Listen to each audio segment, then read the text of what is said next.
sont toutes simples puisque mon frère et ma sœur ont pu, eux, bénéficier de l'école Steiner à Verrières-le-Buisson. Et que comme je suis l'aînée, je pouvais un peu suivre tous les travaux manuels qu'ils faisaient quand ils étaient petits. Je refaisais tout. Tout ce qui ramenait, moi, j'essayais de le faire de mon côté. Donc j'ai un peu traversé la pédagogie naturellement. Forcément, ça a influencé la manière dont on pouvait vivre à la maison. Et c'est tout naturellement qu'en étant maman, je me suis dit que j'aurais aimé pouvoir poursuivre ça avec mes enfants. Et que c'est grâce à mon papa que j'ai pu mettre ma fille pendant 1 an. Sauf que comme on partait beaucoup en tournée, elle a été beaucoup absente, donc c'était un petit peu payé dans les courants d'air. Donc j'ai mis mes enfants, parce qu'après j'en ai eu un deuxième, en instruction en famille. J'ai essayé de garder tous les souvenirs de choses plus proches de la terre et de la nature que cette école permet, pour essayer de faire la même chose après avec mes enfants. On n'avait pas eu encore de contrôle jusqu'à lundi dernier. Et là, le contrôle s'est super bien déroulé. On a 2 personnes qui étaient très attentives, à nous donner plein de conseils. Et voilà, ça s'est très bien passé. Et donc, moi, je suis encore la pédagogie comme je peux, avec des bouquins et puis tout ce que j'imagine, moi. Enfin, je me mets à la place de l'enfant. J'aimerais qu'on m'amène sur ces matières de telle manière, je vais essayer de mettre en place comme je l'imagine moi. Je suis encore mon rôle de chorégraphe avec mes enfants. Grossièrement, si je parle un peu, je schématise, mon père qui lui a vu la différence, puisqu'il a 2 enfants qui n'ont pas fait Steiner et 2 autres qui l'ont fait, et très vulgairement, il va nous dire qu'eux ont confiance en eux et que nous, on ne l'a pas. Et c'est vrai, je trouve que ça permet une confiance en soi qui, dans le parcours lambda de la scolarité dans les écoles, on ne nous donne pas. Et je le vois, moi là par exemple, j'ai beaucoup plus de mal, je pense, que ma sœur et mon frère à faire cette interview, que eux vont être beaucoup plus à l'aise et avoir plus de... Ou alors en tout cas de faire paraître que ça va, c'est rien. Vu que je suis l'aînée, forcément, j'ai beaucoup passé de temps avec mes sœurs et mon frère à faire des spectacles avec eux. Déjà à la maison, je me rends compte sur les vidéos que je bouge tout le salon pour faire mon décor, je les habille et je fais une mise en scène. Chez Angelin Prège-Locage, où j'ai eu des grands rôles narratifs comme Blanche-Neige, Roméo et Juliette, forcément ça fait partie de moi de raconter des histoires. Et c'est ce que je fais depuis toute petite, donc j'ai juste remis bout à bout ce que j'aimais faire. Et un petit peu égoïstement, c'est pour mes enfants que j'ai envie de laisser quelque chose de beau et de poétique et d'espoir dans un monde où finalement c'est pas forcément à tous les coins de rue qu'on peut voir ça. Parce que je pense qu'ils sont submergés d'informations et de noirceur, on va dire. D'avoir 1 heure où ils peuvent voyager dans un ailleurs et de se dire que peut-être la manière dont on voit les choses, c'est pas forcément celles qui sont là devant moi, mais juste d'ouvrir des portes et de se questionner sur ce qu'on voit, c'est le message que j'aimerais qu'ils se disent quand ils sortent d'un spectacle. Pas se dire « ouais, c'était bien, c'était pas bien », mais de se dire « ah, mais tiens, pourquoi tel personnage a agi comme ça et pourquoi lui, il a pris cette direction-là et pas une autre ?» ou... Voilà. Parce que j'estime que les enfants ne sont pas des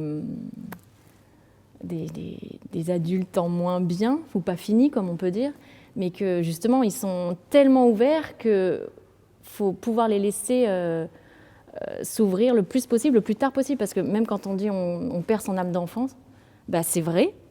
Alors peut-être moins chez Steiner, je trouve, puisque moi je l'ai toujours, même quand je regarde quelque chose, je suis tout le temps plus réceptive à l'émotion. Dans Le Roi et l'Oiseau, on va avoir 6 danseurs, dont 2 techniciens qui sont très importants, qui sont cachés, mais sans eux, rien ne pourrait être fait. C'est pas que moi, c'est vraiment une équipe qui fait qu'on arrive aujourd'hui à pouvoir proposer Le Roi et l'Oiseau, qui est inédit, puisque le petit-fils de Paul Grimaud n'a jamais laissé faire quoi que ce soit sur cette œuvre, et qu'on est les tout premiers à qui dit oui. Donc c'est un peu une pression. Du côté de Jacques Prévert, Eugénie Prévert, pareil, elle suivait plutôt le mouvement. du fait que lui ne laisse pas ses droits, donc rien ne peut être fait. Et là, pareil, elle nous donne sa confiance pour pouvoir adapter ça en danse. Pour moi, c'est une œuvre à part entière. C'est rien que quand on regarde ce dessin animé, c'est pas un ballet, parce que, oui, encore, si. Enfin, la manière dont le roi se déplace, c'est pour moi déjà très dansé, très chorégraphique. Les déplacements, la manière dont la caméra va se mettre, où on a l'impression que tout se passe en verticalité. Et de retranscrire ça sur un plateau à l'horizontale, c'était un peu un défi aussi en termes de scéno. Qu'est-ce qu'on va pouvoir mettre pour que l'imaginaire des enfants puisse être encore en émerveillement. Il y a un livre qui s'appelle « Cultiver l'émerveillement », que j'aime bien recommander aux parents. J'y ai trouvé plein de points communs puisque j'aime détourner les objets et faire qu'avec rien, on peut arriver à se créer un imaginaire et se créer notre propre monde. Donc là, dans la scénographie du Roi et l'Oiseau, par exemple, je suis partie avec des draps en lin anciens pour un peu rappeler les ciels de lit qu'on peut se faire enfant, les châteaux, etc. Ça tombait bien puisque dans le drap, à l'époque, plus on avait de broderies et de jours et d'initiales, plus ça voulait dire qu'on était riche. Et quand le drap était simple, on était pauvre. Et comme dans le film, il y a ces deux opposés, voilà, ça faisait sens en fait. Je traverse ce film avec toutes ces scénettes et j'y ai rajouté des poèmes de Jacques Prévert parce que j'y mêle le texte et la danse. Voilà, il y a tellement de références d'œuvres dans ce film que j'ai essayé aussi moi de faire hommage à tout mon passé qui vient du classique et donc du contemporain. Moi, je suis partie sur une école le matin et danse l'après-midi, donc en école horaire aménagée. Et j'ai fait de ma 6e à ma seconde, on va dire, où après j'ai dû choisir puisque la danse se retrouvait aux mêmes horaires que la scolarité. Donc j'ai pris le CNED, sauf que quand on n'est pas accompagné, on n'y arrive pas. Et du coup, après j'ai continué la danse de ma seconde jusqu'à mes 18 ans et je suis partie dans le sud, au Cannes Jeune Ballet, sous la direction de Monique Loudière, une ancienne danseuse étoile, jusqu'à mes 18 ans. Et après, je suis partie d'ici. Donc ça fait bizarre d'être là. Même le conservatoire de Massy, là où j'ai commencé, il n'est plus là où il était. Il a changé, il est tout beau. Ma mère a voulu faire de la danse. Elle n'a pas pu. Ses parents n'ont jamais voulu. Donc, par procuration, c'est ça qu'on dit, oui. Elle a voulu m'y mettre sans vraiment savoir si ça allait me plaire. Et c'est ça aussi, c'est peut-être, là j'essaie de faire des liens avec Steiner, c'est trop fermé. Une fille, elle va aller faire de la danse, donc on l'inscrit à la danse, mais moi j'aurais voulu faire du théâtre par exemple. Et à Steiner, il y en avait. Donc d'ouvrir en fait un panel de matières pour l'enfant, pour qu'il aille là où il se sent le plus à l'aise. Évidemment que je ne vais pas dire que je n'étais pas à l'aise dans la danse, puisque j'adore la musique et j'adore bouger, mais je ne sais pas si c'était le bon chemin, puisqu'il me manquait quand même 10 cm pour rentrer à l'Opéra de Paris et que quand on commence la danse, on veut que atteindre l'Opéra de Paris. Et en fait, il n'y a pas que l'Opéra de Paris non plus.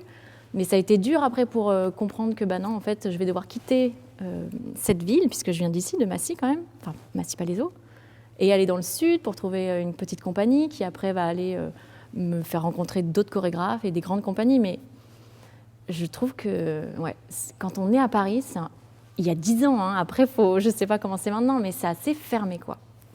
Même quand on est au Conservatoire de Paris. Pour moi, je voyais que le classique. Et finalement, j'ai fini ma carrière chez Angelin Prège-Locage, donc c'est complètement à l'opposé du classique. Même si il a quand même une énorme rigueur et une énorme technique dans sa danse. Mes sources d'inspiration, elles sont un peu partout, en fait. Vu que je suis très cygne et que j'ai l'impression de ne pas faire parce qu'on me le demande ou parce que, je sais pas, j'ai pas encore eu un cahier des charges ou quelque chose vraiment à me tenir dessus et que je peux faire ce que j'aime et ce que je veux, et je me laisse un peu traverser par tout ce que je vois. Et par exemple, avant le prix de l'Académie des Beaux-Arts, la séance, je suis allée à la librairie à côté et je suis tombée sur un livre de Laurent Mauvigné, le dernier là, qui a eu le prix Goncourt.